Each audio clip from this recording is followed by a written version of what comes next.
नमस्कार दोस्तों, आज हम उस अयोध्या राम मंदिर की हिस्ट्री जानते हैं जो 1528 से 2024 तक चली। तो अब जैसे कि आप सबको पता है कि राम मंदिर की प्राण प्रतिष्ठा होने जा रही है 2019 के सुप्रीम कोर्ट के फैसले के बाद। तो इस मौके पर हम उस इतिहास के बारे में जान लेते हैं जिसने आज के राम मंदिर के स्वरूप की नींव रखी। ये जानना हमारे लिए बहुत ज़्यादा ज़रूरी है क्योंकि कहीं ना कहीं धर्म में ये भी बताया गया है कि किसी की भी पूजा या फिर अर्चना करने से पहले हमें ये पता होना चाहिए कि ये सब हुआ कैसे है और यहाँ तक हम पहुँचे कैसे। तो आइए जानते हैं कहाँ से ये सब कुछ शुरू हुआ और कैसे बना राम मंदिर। अयोध्या नगरी कितनी पुरानी है, क्या आपको इसका अंदाज़ा है? भारतीय वेदों और शास्त्रों में भी अयोध्या का जिक्र मिलता है। अथर्व वेद में भी इस नगरी का साक्ष्य मिलता है। हमारी मान्यताओं में अयोध्या नगरी हमेशा से ही श्री राम की जन्मभूमि रही है। अयोध्या का धार्मिक इतिहास तो हमने रामायण में पढ़ा है, लेकिन इसके इतिहास का एक पन्ना विवादित भी है। हम बात कर रहे हैं बाबरी मस्जिद और इससे जुड़ी घटनाओं की। इस वक्त पूरा भारत श्री राम की मूर्ति की प्राण प्रतिष्ठा को लेकर खुशियों में सराबोर है। ऐसे में क्यों ना इतिहास के गलियारों में एक बार घूम लिया जाए। तो आइए चलते हैं। आज हम उन तारीखों की बात करते हैं जिन्होंने मौजूदा समय में राम मंदिर का स्वरूप निर्धारित करने में मदद की है। अधिकतर लोगों को लगता है कि यह विवाद 70 सालों से चला आ रहा है, लेकिन इसकी नींव असल में 16वीं सदी में रखी गई थी। हालांकि उससे पहले भी अयोध्या नगरी में मंदिर और मस्जिद के विवाद रहे हैं, लेकिन आधुनिक इतिहास को हम साल 1528 से ही देख सकते हैं।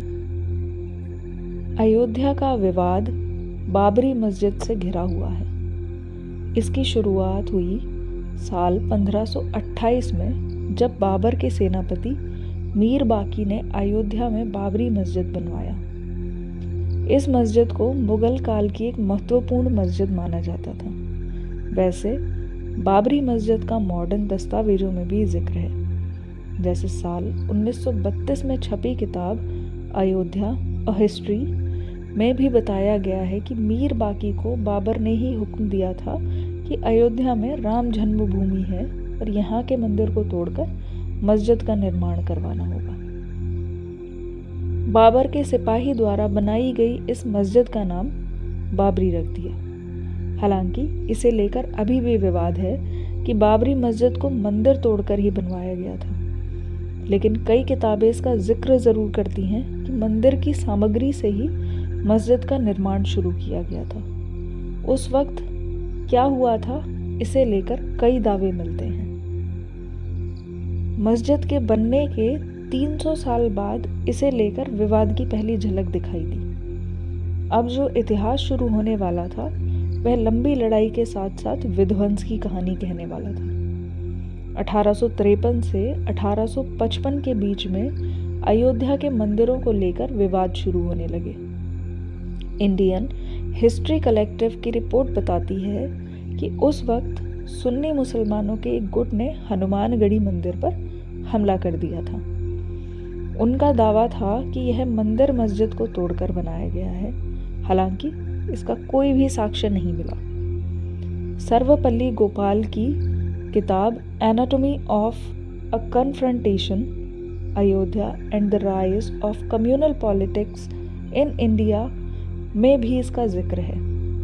किताब में यह भी कहा गया है कि उस वक्त हनुमानगढ़ी मंदिर बैरागियों के अधीन था और उन्होंने आसानी से मुसलमानों के गुट को हटा दिया था। तत्कालीन नवाब वाजिद अली शाह से इसके बारे में शिकायत की गई। अयोध्या तब नवाबों के अधीन थी और इस मामले को सुलझाने के लिए कमेटी बनाई गई। उस कमेटी की जांच रिपोर्ट में सामने आया कि वहाँ कोई भी मस्जिद थी ही नहीं। उस वक्त नवाब वाजिद अली शाह ने हनुमानगढ़ी मंदिर पर एक और हमला रोका।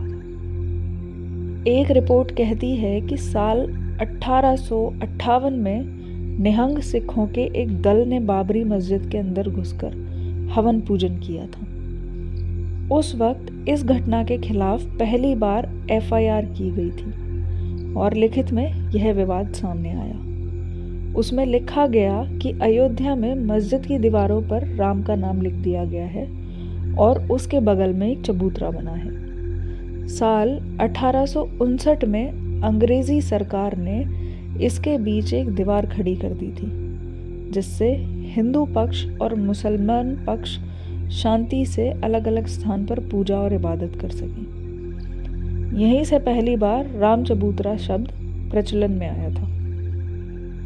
सुप्रीम कोर्ट ऑब्जर्वर की रिपोर्ट बताती है कि यह पहली बार था जब राम मंदिर विवाद कोर्ट पहुंचा था। यहाँ महंत रघुवीर दास ने राम चबूतरे पर मंदिर बनवाने की याचिका दायर की थी। फैजाबाद डिस्ट्रिक्ट मजिस्ट्रेट ने यह याचिका खारिज कर दी थी। तब फैजाबाद कोर्ट में रघुवीर दास की याचिका गई थी। उस वक्त केस की सुनवाई कर रहे जज पंडित हरि कृष्ण ने इस याचिका को रद्द कर दिया था। उसी वक्त पहली बार निर्मोही अखाड़ा सामने आया था और लोगों को उसके बारे में पता चला था। महंत रघुवीर दास उसी अखाड़े से थे। इसके बाद भी रघुवीर दास ने हार नहीं मानी और अंग्रेजी सरकार के जज से गुहार लगाई, लेकिन यहाँ भी याचिका को खारिज कर दिया। यह मामला यहीं दब गया और अगले 48 सालों तक यह मामला ठंडे बस्ते में रहा और छुटपुट शांतिपूर्ण विरोध होते रहे। सबसे पहले साल 1936 में मुसलमानों के दो समुदाय शिया और सुन्नी की लड़ाई हुई। दोनों ही बाबरी मस्जिद पर अपना हक जता रहे थे। इसकी बात दोनों समुदायों के वक्फ बोर्ड तक पहुंची और दोनों की लड़ाई 10 साल तक खिंच गई। इस लड़ाई में जज द्वारा जो फैसला आया उसमें शिया समुदाय के दावों को खारिज कर दिया गया।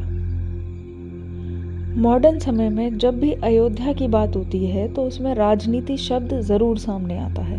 हालांकि इसकी शुरुआत बंटवारे के बाद ही हुई। पाकिस्तान का वजूद बना और अयोध्या में अब हिंदू महासभा का हस्तक्षेप सामने आया।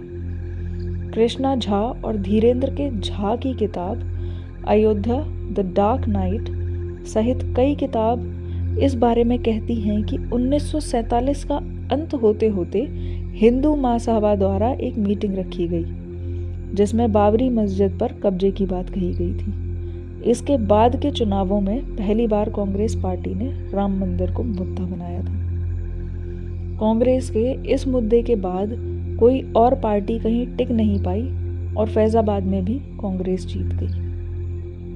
अब तक हालात काफ़ी ख़राब हो चुके थे। गाए बगाए खबरें आती रही थी कि हिंदू पक्ष ने बाबरी मस्जिद पर कब्ज़ा कर लिया है, लेकिन तब ऐसा नहीं हुआ था। वहाँ के हालात को सुधारने के लिए कानूनी मदद ली गई, लेकिन साल 1949 की एक रात वहाँ राम मूर्ति मिलने का दावा किया गया। इस घटना के बाद हालात इतने गंभीर हो गए कि तत्कालीन प्रधानमंत्री जवाहरलाल नेहरू ने संज्ञान लिया। महज 6 दिनों के अंदर ही बाबरी मस्जिद पर ताला लगा दिया गया। उस वक्त हिंदू पक्ष ने दावा किया था कि रामलला की मूर्ति अपने आप वहां प्रकट हुई है, लेकिन इस दावे को खारिज कर दिया गया। 2 अलग अलग केस फैजाबाद कोर्ट में दाखिल किए गए और हिंदू पक्ष ने रामलला की पूजा की आज्ञा मांगी। हालांकि कोर्ट ने इजाज़त दे तो दी, लेकिन अंदरूनी गेट को बंद ही रखा। साल 1959 में निर्मोही अखाड़े ने एक तीसरा लॉ सूट फाइल किया। उसमें उन्होंने बाबरी मस्जिद की ज़मीन पर अधिकार मांगा। ऐसे ही साल 1961 में मुस्लिम पक्ष ने एक केस फाइल किया, जिसमें यूपी सुन्नी वक्फ बोर्ड ने कहा कि उन्हें बाबरी मस्जिद ढांचे पर हक चाहिए और राम की मूर्ति को यहाँ से हटा दिया जाना चाहिए। इस समय अयोध्या ने अपना सबसे बड़ा राजनीतिक दौर देखा। यह वक्त था जब राम मंदिर आंदोलन की शुरुआत हुई थी।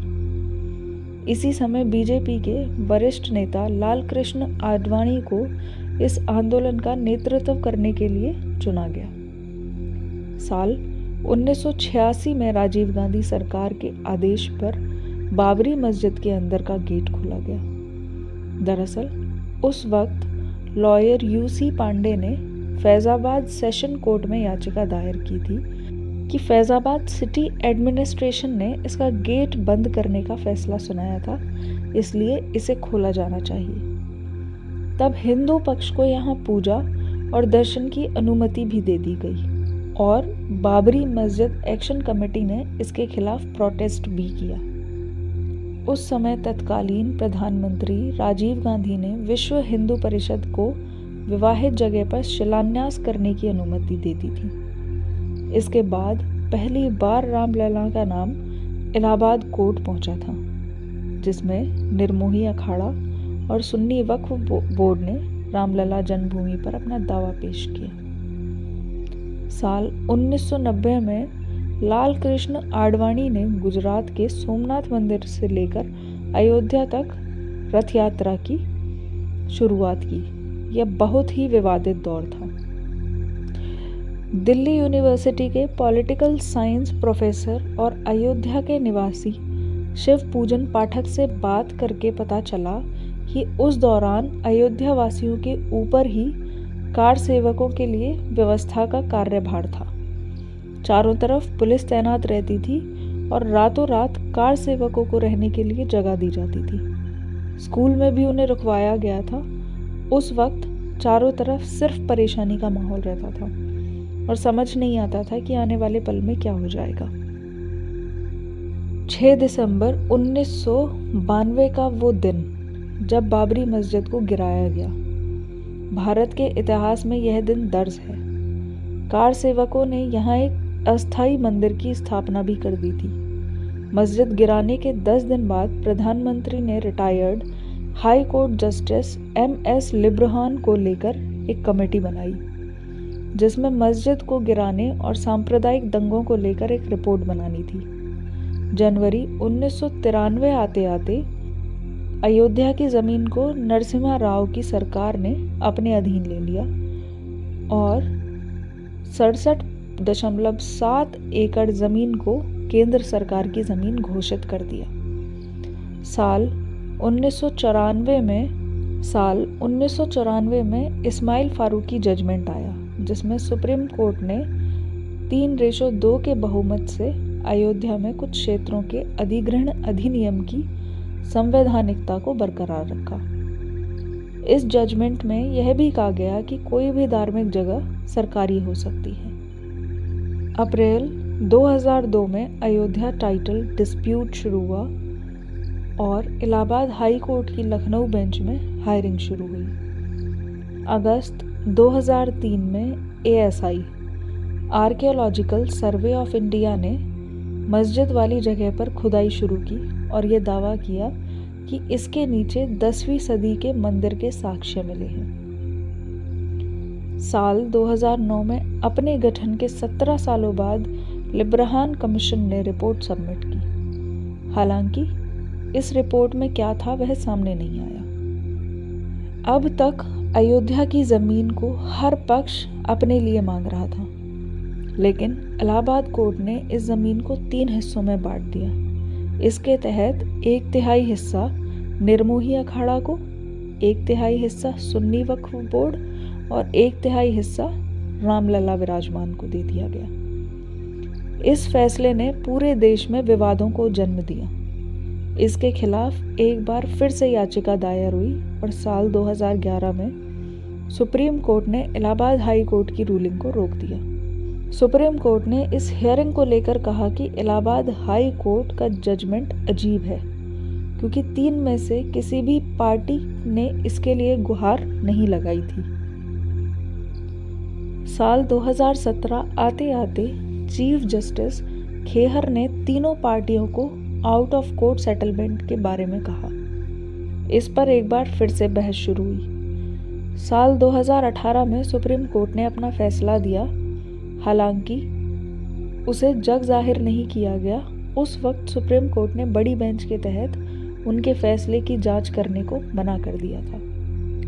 चीफ जस्टिस गोगोई ने साल 2019 में 5 जजों की बेंच बनाई और पुराने 2018 वाले फैसले को खारिज कर दिया। 8 मार्च 2019 को 2 दिन की सुनवाई के बाद ज़मीनी विवाद को आपसी सहमति से सुलझाने की बात फिर से कही गई। नवंबर 2019 आते आते सुप्रीम कोर्ट ने हिंदू पक्ष के हित में फैसला सुनाया और राम मंदिर को एक ट्रस्ट के जरिए बनवाने का आदेश दिया। इसके साथ सुन्नी वक्फ बोर्ड को 5 एकड़ ज़मीन दी गई जहां अयोध्या में मस्जिद बनवाया जाना था। दिसंबर तक इस मुद्दे पर कई पिटीशन फाइल की गई और सुप्रीम कोर्ट ने इस मुद्दे को खारिज कर दिया। फरवरी 2020 को श्री राम जन्मभूमि तीर्थ क्षेत्र ट्रस्ट की स्थापना हुई। लोकसभा में प्रधानमंत्री नरेंद्र मोदी ने इसकी घोषणा की। सुन्नी वक्फ बोर्ड ने 5 एकड़ ज़मीन को स्वीकार किया और अगस्त 2020 में प्रधानमंत्री नरेंद्र मोदी ने राम मंदिर का शिलान्यास किया। अब 22 जनवरी 2024 को प्रधानमंत्री नरेंद्र मोदी द्वारा श्री रामलला की मूर्ति का प्राण प्रतिष्ठा किया जाना है। अगर आपको यह स्टोरी अच्छी लगी तो इसे शेयर ज़रूर करें। ऐसी ही अन्य स्टोरी पढ़ने के लिए जुड़े रहें हमारे साथ। Thank you.